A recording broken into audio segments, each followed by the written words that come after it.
안녕하세요. 서울에서 살고 있는 42살 여성입니다. 제가 어릴 때부터 부모님에게 늘 들은 말이 있습니다. 나쁜 짓 하지 말고 착하고 바르게 살아야 한다고 말이에요. 하지만 3년 전에 그 일을 겪은 후론 제 생각이 완전히 달라졌습니다. 사람이 너무 착하고 선하게만 살면 안 된다는 사실을 깨닫게 된 것입니다. 제 남편은 늘 착하고 남을 먼저 배려하던 사람이었는데 결국 그것 때문에 엄청난 불행을 맞이하게 되었죠. 나쁜 일을 한 인간들이 벌을 받게 되는 것도 영화 속에서나 존재하는 것이었습니다. 현실에서는 늘 악하고 나쁜 인간들이 이기는 법이었죠.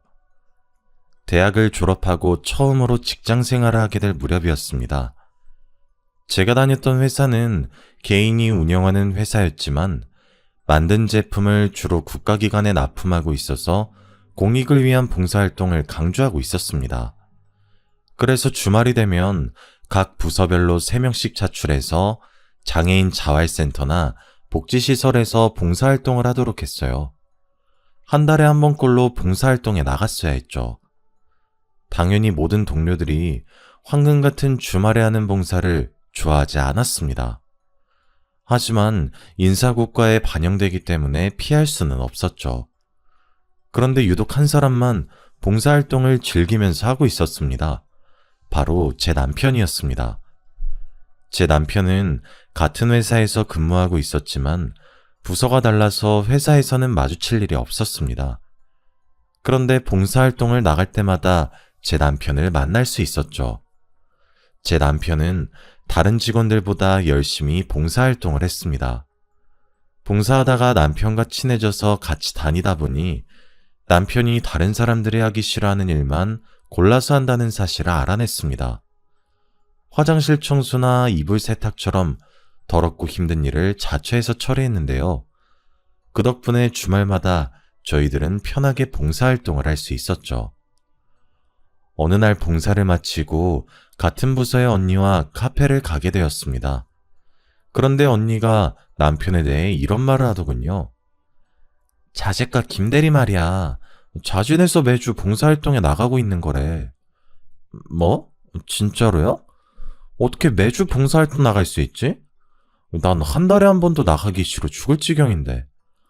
글쎄, 아마 봉사활동 열심히 해서 인사고과에서 좋은 점수 받으려고 하는 거 아닐까? 언니는 남편이 매주 봉사활동을 하고 있는 이유가 승진 때문이라고 했어요. 저도 남편이 빠른 승진을 노리고 있는 거라고 생각했는데 나중에 그게 아니라는 걸 알게 되었죠. 남편을 볼 때마다 도움이 필요한 사람들을 위해 사는 사람 같다는 느낌을 받았거든요. 저는 그냥 시간만 때우려고 봉사를 대충 하고 있었어요. 손은 움직이고 있었지만 눈은 항상 시계에 가 있었죠. 왜 이렇게 시간이 안 가나 불만스러운 생각뿐이었습니다. 빨리 마치고 친구들을 만나서 영화도 보고 술도 한잔하면서 주중에 쌓인 스트레스를 풀고 싶었거든요. 그런데 봉사할 때마다 시간이 너무 느리게 가서 짜증이 밀려왔습니다. 봉사시설에서 일을 할 때마다 저도 모르게 한숨이 나오곤 했습니다. 그러다가 어느 날은 두꺼운 이불을 전부 다 걷어서 빨아야 한다는 거 있죠. 그날 하필이면 저와 남편 둘이서만 봉사를 하러 나와 있었습니다. 게다가 주말이라 장애인 시설 관계자도 달랑 한 명밖에 없었는데요. 그 관계자분도 처리할 업무가 있어서 도와주지 못한다면서 미안해 하더라고요. 아니, 선생님도 도와주지 못하신다고요? 산더미 같은 이불 빨래를 둘이서 어떻게 해요? 다른 일도 많은데. 그냥 웃으면서 해요. 어차피 해야 되는 일이잖아요. 네? 민준 씨는 이게 아무렇지도 않아요? 민준 씨가 다 할 것도 아닌데 이런 건 못하겠다고 항의해야죠. 저는 그냥 하자고 말리는 남편이 짜증났지만 남편은 불평하지 않고 빨래를 시작했습니다. 그러면서 제게 이런 말을 해주더라고요. 언젠간 다른 사람의 도움을 받아야 할 수도 있잖아요. 지혜씨 많이 힘들면 이불 옮기는 것만 도와주세요. 민준씨, 아니에요. 저도 도울게요. 이것부터 옮길까요? 남편이 하는 말에 큰 감동을 받아서 남편이 다르게 보이더군요. 그때부터 남편과 함께 봉사하면서 많이 배우게 되었습니다. 저도 모르게 남편을 좋아하게 돼서 그럴까요? 이상하게 주말마다 하는 봉사가 지루하지 않고 재밌어졌습니다. 그래서 저도 남편처럼 매주 봉사활동을 시작하게 되었죠. 그만큼 남편과 가깝게 지나게 되었는데 얼마 지나지 않아서 회사에서 저희들이 연인 관계란 소문이 퍼졌습니다. 그 소문을 계기로 사귀게 되었다가 결혼까지 하게 되었습니다. 결혼 후에도 남편이 정말로 착하다는 사실을 알게 되었죠. 시어머니께서 남편이 어릴 때부터 남의 부탁을 잘 거절하지 못했다고 하더라고요. 제가 인사드리러 갈 때마다 착하고 여린 성격이라 너무 걱정이라고 하셨어요. 민준이가 저번에 과로로 쓰러졌다며? 자기가 다 못할 거 알면서도 남이 부탁하면 거절할 줄 모르니까 걱정이야. 민준이는 너무 착해서 탈이지. 동생처럼 야무진 면이 없어. 네, 그러게요. 저희 남편도 서방님처럼 똑 부러져야 할 텐데. 어머님 앞에서 똑 부러진다는 표현을 썼지만 서방님은 냉정하다고 느낄 정도로 아주 이기적이었습니다. 절대로 자기한테 손해가 되는 일은 하지 않았죠. 당연히 자기 것을 양보하는 일도 없었습니다. 이익을 챙겨야 할 때는 눈에 불을 켜고 달려드는 면이 있었거든요. 그에 비해 동서는 순하고 부드러운 성격이었습니다. 그래서 저는 남편과 서방님을 반반씩 섞어 놓으면 딱 좋겠다는 생각을 하고 있었죠. 결혼 전에는 남편이 어려운 사람들을 돕는 일에 적극적이란 사실을 알고 있었습니다. 그걸로 싸우게 될 줄은 몰랐는데 결혼하고 나서 보니 남편의 오지랖이 단점으로 보이더군요. 남편은 자선단체에 과하다 싶을 정도로 기부를 하고 있었습니다. 매일 여러 단체에 기부하느라 수십만 원은 기본으로 쓰고 있었는데요. 그 사실을 알게 되자마자 기부를 조금만 줄이자고 했습니다. 하지만 남편이 절대 안 된다고 하더군요. 여기서 더 줄이라고? 절대 안 돼. 당신이랑 결혼한다고 많이 줄인 거야. 더 이상 줄일 수 없어. 여보, 우리가 잘 버는 것도 아니고 이렇게 많이 기부하면 어떡해? 우리 이세 생각해서 조금만 하자. 시댁에서도 이 이야기로 싸우기 시작하자 서방님이 나서서 바보 같은 짓 좀 그만하라고 하더군요. 아직도 그걸로 싸우고 있는 거야? 민준아, 네가 아무리 주머니 털어봐야 엄발의 오줌누기야. 걔네들이 행복해지거나 출세하는 것도 아니니까 괜히 쓸데없는 짓 하지 말고 형수님이나 잘 챙겨. 곧 애도 생길 텐데 네 가정에 집중해야지. 그래, 네 말도 맞아. 앞으로는 내가 알아서 조절할 테니까 걱정하지 마. 남편이 서방님 말에 불편해하면서도 저한테처럼 반박하지 않더라고요. 중학생 때부터 동생이랑 안 맞는 것 같다고 하더니 아무래도 동생이랑은 사이가 가깝지 않은 것 같았습니다.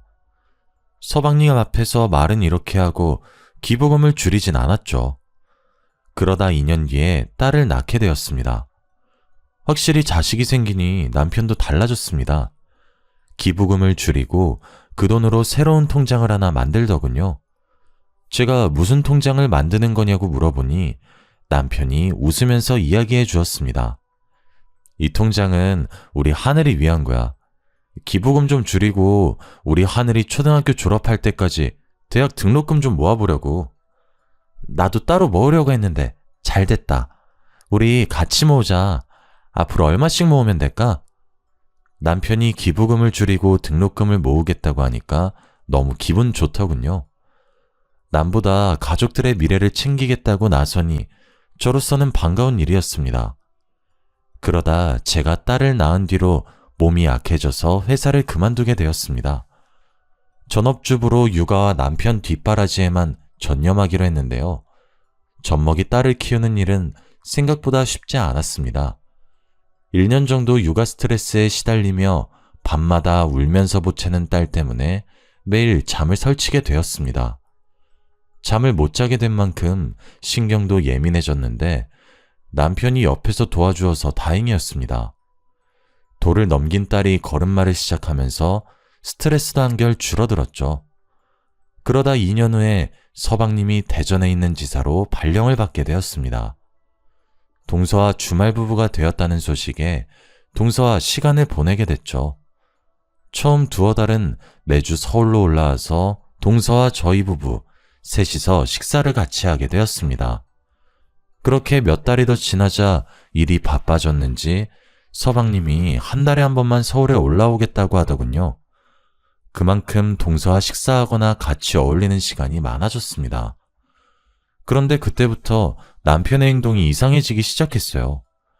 남편과 동서 사이가 뭔가 수상하다는 느낌이 들었거든요. 동서에게서 전화가 오는 일이 잦아지고 있었습니다. 이상하게 동서에게 전화가 오면 남편은 제 눈치를 보면서 전화를 받았어요. 재수씨, 네네, 지금 통화가 곤란하니까 제가 다시 전화드릴게요. 제가 전화 받아도 된다고 말해도 나중에 걸겠다고 하더군요. 그렇게 전화를 끊은 남편은 저 몰래 동서와 전화를 했습니다.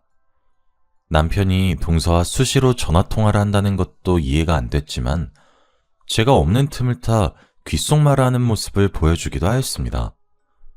그러다 얼마 뒤 뜻밖의 장면을 보게 되었죠. 시어머니 생신이라 가족들이 다 같이 식사를 하기로 한 날이었습니다. 제가 식당을 예약했는데 갑자기 서방님이 급한 일이 생겨서 서울에 못 온다는 연락을 하셨습니다. 저는 그러려니 하고 시어머니 생신 축하 인사를 드리고 즐겁게 식사를 하고 있었죠.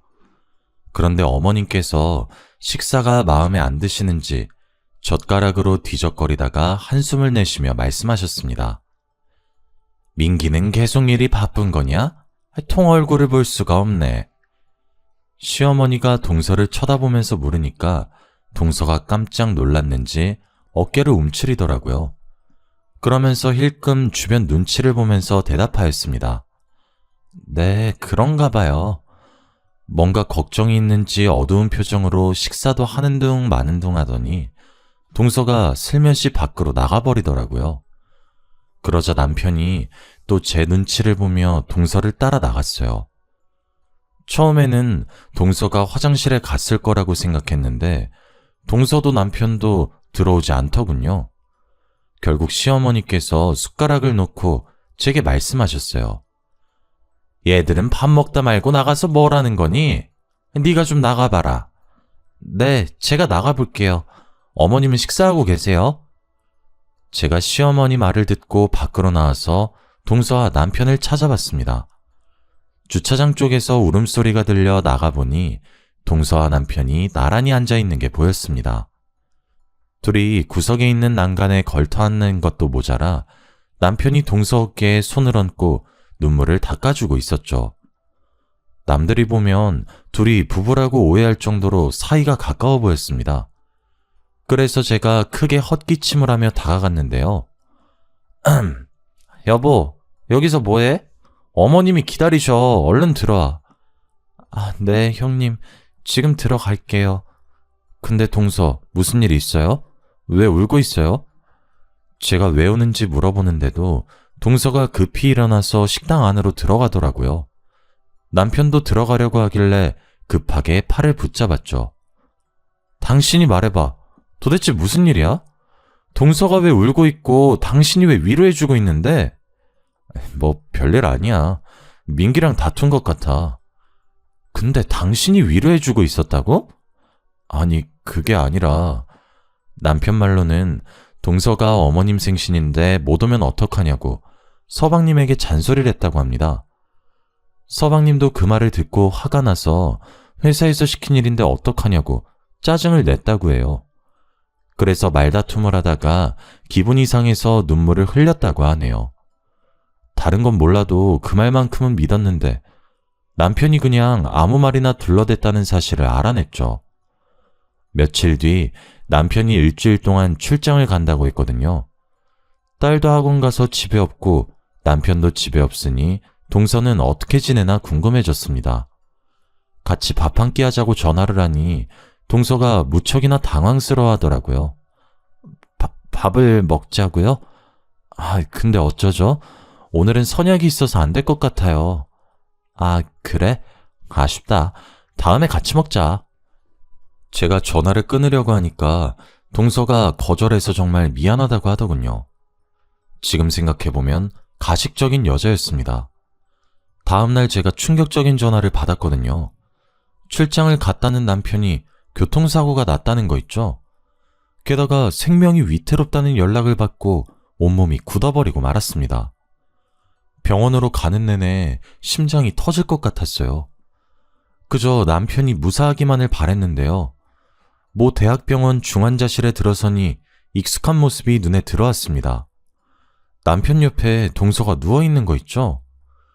들어올 때 경찰들이 있던 게 생각나 다시 밖으로 나가 경찰들을 찾았습니다. 그래서 경찰을 붙잡고 교통사고 나서 들어온 남자가 여자랑 같이 있었던 거냐고 물었죠. 그랬더니 경찰이 남편 차에 동서가 같이 타고 있었다고 이야기해 주었습니다. 출장을 간 남편 차에 동서가 왜 타고 있었는지 이해할 수가 없었습니다. 그런데 경찰이 더 충격적인 말을 해주더군요. 차량 블랙박스를 바탕으로 사건을 조사해보니 남편과 동서가 불륜관계였던 것이었습니다. 저희는 두 분이 부부관계인 줄 알았습니다. 그런데 선생님께서 아내분이라고 하고 동생분 증언에 의하면 두 분이서 몰래 여행을 갔다가 사고가 난 것 같다고 하더라고요. 동생이요? 혹시 서방님 여기 오셨어요? 네, 선생님보다 먼저 오셔서 저희 조사에 응하셨습니다. 예전부터 불륜 사실을 알고 있었다고 말씀하셨거든요. 저희 남편이 불륜을요? 확실해요? 그 블랙박스 화면 보여주시면 안 돼요? 경찰이 개인정보보호법상 함부로 보여줄 수 없다고 하길래 볼 수 없었습니다. 저는 그래서 경찰의 말을 믿을 수가 없었습니다. 그렇다고 해서 경찰이 저한테 거짓말을 할 이유는 없었죠. 그 누구보다 착한 남편이 동서와 내연관계를 맺는 더러운 짓을 하다니 저는 이 순간이 꿈처럼 느껴지고 있었습니다. 그때 등 뒤에서 서방님 목소리가 들렸습니다. 경찰 말대로 서방님이 저보다 먼저 병원에 와 있었던 겁니다. 제가 언제부터 와 있었던 거냐고, 혹시 블랙박스 동영상은 봤냐고 물어보니까 서방님께서 굳은 표정으로 말씀하시더군요. 형수, 나 사실 블랙박스 동영상 본 적 있어. 누가 내 차 긁고 갔길래 블랙박스 동영상 확인해보니까 둘이서 몰래 여행을 갔더라고. 이번만 간 게 아닌 것 같아. 운전하면서 별의별 짓을 다 하는데 사고가 날 수밖에 없겠더라. 그러니까 형수님도 마음 굳게 먹고 이겨내야 돼. 나도 너무 기가 막혀서 믿겨지지 않지만 지금은 경찰 조사를 믿을 수밖에 없어. 어떻게 이런 일이... 전 믿을 수 없어요. 서방님은 왜 말씀해주지 않은 거예요? 제 남편이 바람을 피고 있으면 말씀해줘야죠. 내가 어떻게 그래. 우리 애들이 이혼 가정이라고 놀림받을까봐. 이번만 참자. 이번만 봐주자. 용서해주려고 노력하고 있었는데. 서방님이 울길래 저도 눈물을 흘렸습니다. 그날만 운 게 아니었습니다. 제가 몇 날 며칠을 울면서 제발 아니길 바랬지만 며칠 후에 경찰이 사고에 대한 결론을 내려버렸습니다. 남편이 회사 일로 출장을 간다는 것도 거짓말이었죠. 블랙박스를 근거로 남편과 동서가 내연관계였으며 남편의 운전부주의로 사고가 났다는 사실이 밝혀졌습니다. 설마 했는데 하늘이 무너지는 기분이 들었죠. 제가 분노에 차 안절부절 못하는데도 서방님은 차분하셨습니다. 사실 전부터 남편과 동서가 수상해 보였다고 이야기해 주었는데요. 형수님한테 이런 말까지 하게 될 줄은 몰랐네. 제가 대전에 내려가면서부터 민준이랑 집사람 사이가 더 가까워진 것 같더라고. 사실 전부터 이상하긴 했는데 서방님은 몇 달 전에 있었던 어처구니 없는 일을 이야기해 주었습니다. 서방님께서 주말 업무가 남아서 서울에 못 올라간다고 동서에게 전화를 했다고 하는데요. 그런데 생각보다 업무가 일찍 끝나서 급히 서울로 올라갔다고 합니다. 집에 들어가니 남편과 동서가 같이 있어서 깜짝 놀랐다고 하죠. 아니, 형이 왜 여기 있어? 네가 없으니까 재수씨가 심심하다고 해서 놀러왔어. 왜? 내가 못 올 때라도 왔어? 그건 아닌데 놀러 올 거면 말을 하지 그랬어. 네가 있어서 깜짝 놀랐잖아. 가족끼리 놀러 올 수도 있지. 놀랄 게 뭐가 있어? 남편의 당당한 태도에 서방님은 더 이상 할 말이 없었다고 합니다. 동서가 남편과 자주 연락하거나 만난다는 사실을 알고 있었지만 설마 그런 짓을 저지를 거라고는 상상조차 못했다고 해요. 서방님의 말을 들으니 남편과 동서가 은밀하게 뭔가를 속삭이던 모습이 떠올랐습니다. 주차장에서 남편이 어깨를 토닥여주면서 속삭이던 모습. 믿고 싶지 않았지만 둘이 불륜을 저지르고 있는 것 같았죠. 일단 남편과 동서가 정신을 차려야 불륜에 대해 캐묻던지 할 수 있을 것 같았습니다. 그래서 저는 시어머니께 딸을 맡기고 남편 옆에 붙어서 간병을 했습니다. 말도 하지 못하고 누워있는 남편을 보니 만감이 교차하더군요. 마누라 몰래 재수씨와 재미를 보다가 천벌을 받은 것 같다는 생각도 들었죠. 서방님도 회사에 휴가를 내고 병원에 자주 들리셨습니다. 그런데 며칠 뒤에 서방님이 누군가와 전화통화하는 소리를 듣게 되었습니다. 화장실을 다녀오는데 비상구 쪽에서 서방님 목소리가 들려오더군요. 아씨, 조금만 더 기다리라니까. 의사가 그러는데 둘 다 의식 돌아올 가능성이 거의 없대. 그러니까 안심해. 하여튼 저것들이 빨리 없어져야 마음 놓을 텐데. 그 말을 듣는 순간 등골이 섬찟해지더라고요. 그날만 그런 것이 아니었습니다. 서방님이 자리를 비운 날 담당 간호사가 제게 다가오더니 간호사실로 따라오라고 하는 거 있죠? 그 간호사를 따라가자 제게 이상한 말을 해주었습니다. 일주일에 한두 번 오시는 분, 김민준 보호자분 동생 되시죠? 그 보호자분 진짜 이상해요. 형님분 휴대폰에 엄청 집착하더라고요. 네? 서방님이요? 네, 김민준님이 병원에 실려온 첫날에 핸드폰부터 챙겼어요. 교통사고 났는데 어디 다쳤나, 숨은 붙어있나 확인도 안 하더라고요. 그리고 그분이 어떤 여자와 전화통화하는 것도 들었는데요. 간호사가 우연히 병원 복도에서 서방님이 전화통화하는 걸 들었나 봅니다. 휴대폰에서 여자 목소리가 들렸다고 하더라고요. 일부러 사고를 내고 숨기고 있다는 것 같다는 말에 손발이 떨리기 시작했습니다. 아무래도 이상한 느낌이 들어서 사모님에게 말씀드리는 거예요. 그런데 대전에 있는 분이 어떻게 서울에 있는 사모님보다 먼저 병원에 올 수 있을까요? 가만히 생각해보니 간호사 말이 맞았습니다. 게다가 서방님의 수상한 행동은 여기서 멈추지 않았습니다. 제가 서방님을 보자마자 남편의 휴대폰을 달라고 했습니다. 서방님이 저희 남편 핸드폰 가지고 계시죠? 남편 물건이니까 제가 가지고 있을게요. 갑자기? 나 집에 두고 왔는데? 그럼 지금 가서 가지고 오세요. 대전 숙소에 있다는 말이었는데 거기까지 다녀오라고? 형수한테 무슨 일 있었어?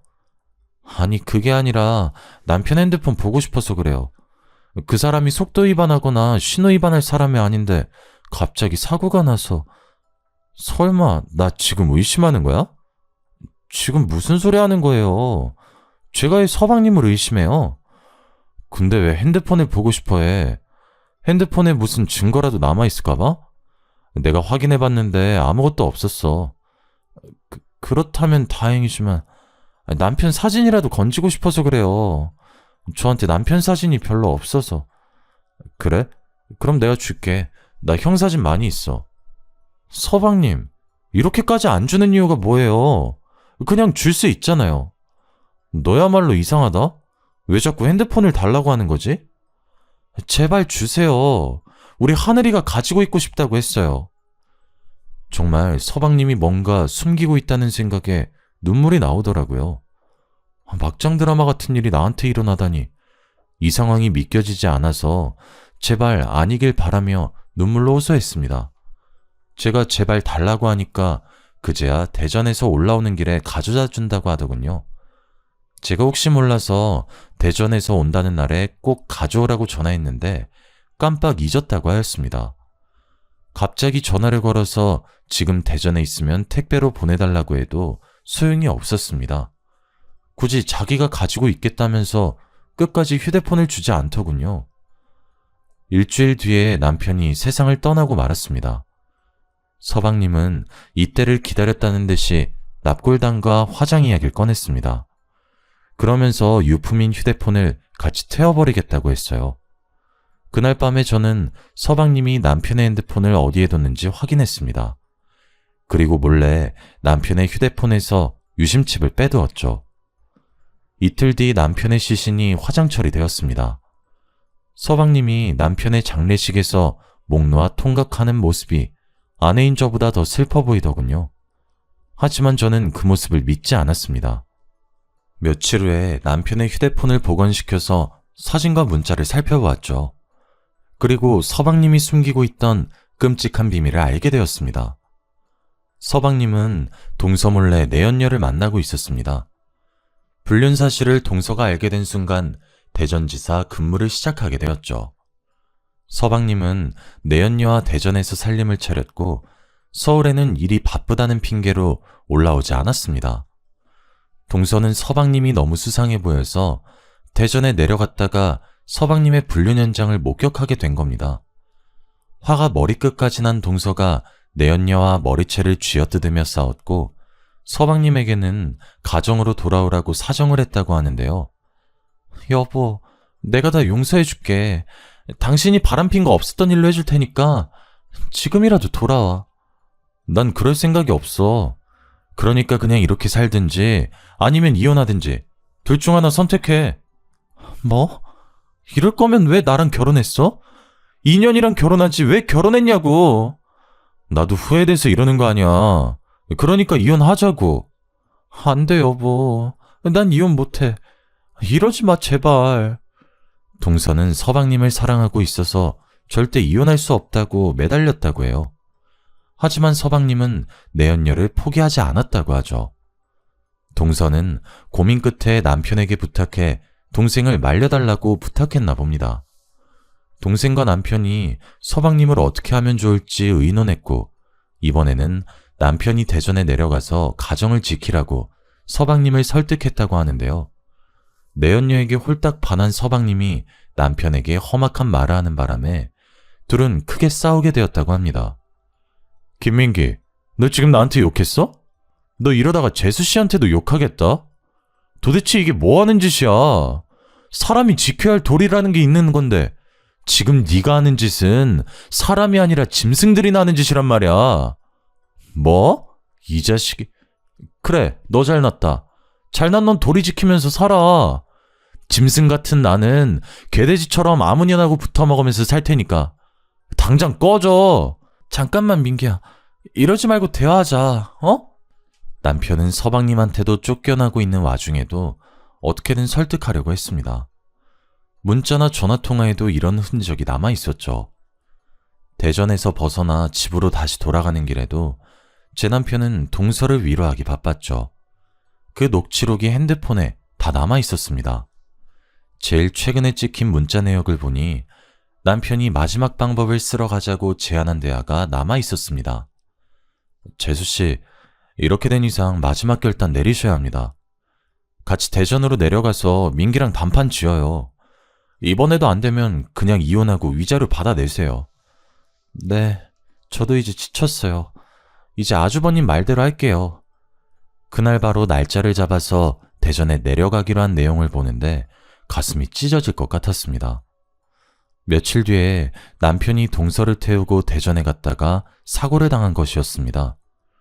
서방님이 뉘우치고 내연녀를 포기했으면 이런 일은 없었을 겁니다. 휴대폰에는 남편이 서방님에게 보낸 마지막 문자가 남아 있었죠. 민기야, 지금 대전에 왔어. 어디로 갈까? 땡땡 식당으로 와. 그 여자랑 같이 나갈 거니까 우리 사자 대면에서 오늘 결판 내리자. 우리 이렇게 된 거 좋게 끝내자. 재수 씨랑은 연인이었고 가족이었잖아. 좋게 끝내면 나중에 탈도 없을 거야. 그러니까 너무 싸우지 말자. 어? 그 문자를 보니까 눈물이 그치질 않더군요. 저는 남편에게 속은 게 아니라 서방님에게 속고 있었던 겁니다. 파렴치한 불륜을 저지른 건 서방님이었던 거죠. 그 사실을 숨기려고 남편의 휴대폰을 감춰버려 놓고 연기를 하다뇨. 남편의 사고도 분명히 서방님과 관계가 있다는 생각이 들었습니다. 그 전화통화, 서방님의 행동이 너무 수상해 보였거든요. 그러다가 제 예감이 맞다는 사실을 알게 되었습니다. 제가 실마리를 찾으려고 남편과 서방님, 그리고 동서와 내연녀가 마지막으로 만났던 식당에 가보기로 했습니다. 그리고 식당 주인을 불러달라고 말하고 남편 사진을 보여주면서 물어보았죠. 혹시 이 사람들 기억하고 계시나요? 얼마 전에 이 사람들이 여기 왔었는데. 제가 서방님이랑 동서 사진까지 보여주니까 주인이 무언가 생각난 눈치더라고요. 네, 기억나죠. 근데 혹시 무슨 일이라도 생겼나요? 식당 주인이 조심스럽게 제게 물었다가 남편과 동서의 교통사고 소식을 듣고 깜짝 놀랐습니다. 그리고 주인이 경악스러운 말을 내뱉는데 그 말을 듣고 당장 경찰서로 달려갈 수밖에 없었죠. 제가 경찰들을 데리고 서방님의 집에 들이닥치자 서방님이 내연녀와 같이 낄낄거리다가 벌떡 몸을 일으켰습니다. 뭐야? 당신네들 이렇게 들어오는 게 어딨어? 김민규 씨, 당신을 살인 혐의로 긴급 체포합니다. 출동한 경찰들이 살인 혐의로 서방님의 손목에 수갑을 채웠고 내연녀도 경찰서로 끌려가게 되었습니다. 경찰서에 도착한 서방님과 내연녀는 뻔뻔스럽게도 살인이라니 말도 안 되는 소리 하지 말라고 큰 소리를 치더군요. 하지만 경찰이 식당 주인의 진술한 녹취한 파일을 들려주자 둘의 얼굴에서 핏기가 사라지고 말았습니다. 식당 주인 증언에 따르면 식당에 도착한 네 사람이 처음에는 크게 말다툼을 했다고 합니다. 가정을 포기하는 한이 있어도 이 여자 절대 포기할 수 없어. 그러니까 지금 당장 이혼하자고. 뭐? 지금 당장 이혼하자고? 웃기지 마. 이혼 소송에서 당신이 가진 돈 전부 다 위자료로 받아낼 거야. 서방님은 합의 이혼을 하자고 했지만 남편과 동서는 위자료를 청구하겠다고 맞선 겁니다. 이혼 소송할 변호사까지 구해뒀다는 말에 서방님과 내연녀가 밖으로 나가서 뭔가 밀담을 나눴다고 하는데요. 그 밀담을 식당 주인이 듣게 되었다고 합니다.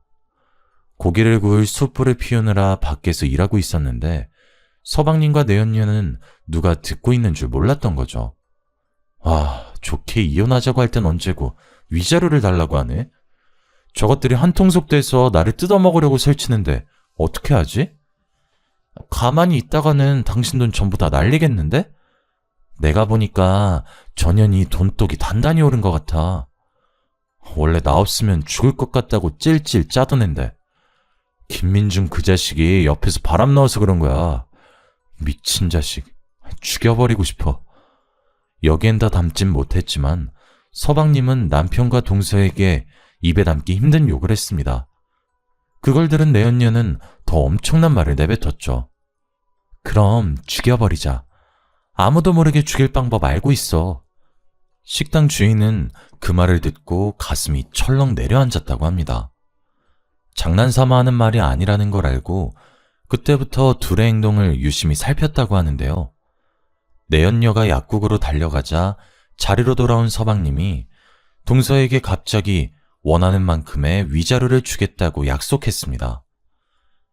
그래, 이렇게 된 거 전부 다 내 잘못이니까 당신이 원하는 만큼 위자료 줄게. 머리 아프게 소송 같은 건 하지 말자. 뭐? 정말로? 동서는 서방님이 자리 비운 내내 울다가 눈물을 뚝 그쳤다고 해요. 서방님은 그런 동서를 살살 달래서 합의를 봤다고 하죠. 그리고 내연녀는 서울로 돌아가려는 남편에게 수면제가 든 피로회복제를 주었다고 합니다. 가는 길에 이거라도 드세요. 밤도 깊은데 서울까지 가시려면 피곤하실 거예요. 피로회복제 사러 약국 가신 거였어요? 갑자기 약국 가셨다길래 어디 아프신 줄 알았어요. 아니요, 아프긴요. 하나도 안 아파요. 민준 씨도 아프지 마세요. 식당 주인이 아프지 말라는 말을 듣는 순간 피로회복제 속에서 뭔가를 집어넣어 놓고 착한 척 미소 짓는 내연녀의 모습이 무서웠다고 말해주었습니다. 그리고 남편과 동서가 서울로 출발하자 그 인간들도 급하게 차를 몰고 같은 방향을 갔다고 하죠. 남편과 동서가 처참한 사고를 당했다는 소식을 듣고 기뻐했을 두 짐승을 상상하니 속이 부글거립니다. 사실 그 사고는 짐승들이 의도했던 대로 운전을 하던 남편이 약에 취해 잠이 들었다가 도로 밑으로 추락한 사고였습니다. 더 충격적인 건 동생은 죽고 아내는 의식불명인데도 서방님은 여전히 내연녀와 놀아나면서 남편의 재산까지 가로챌 궁리를 하고 있었던 겁니다.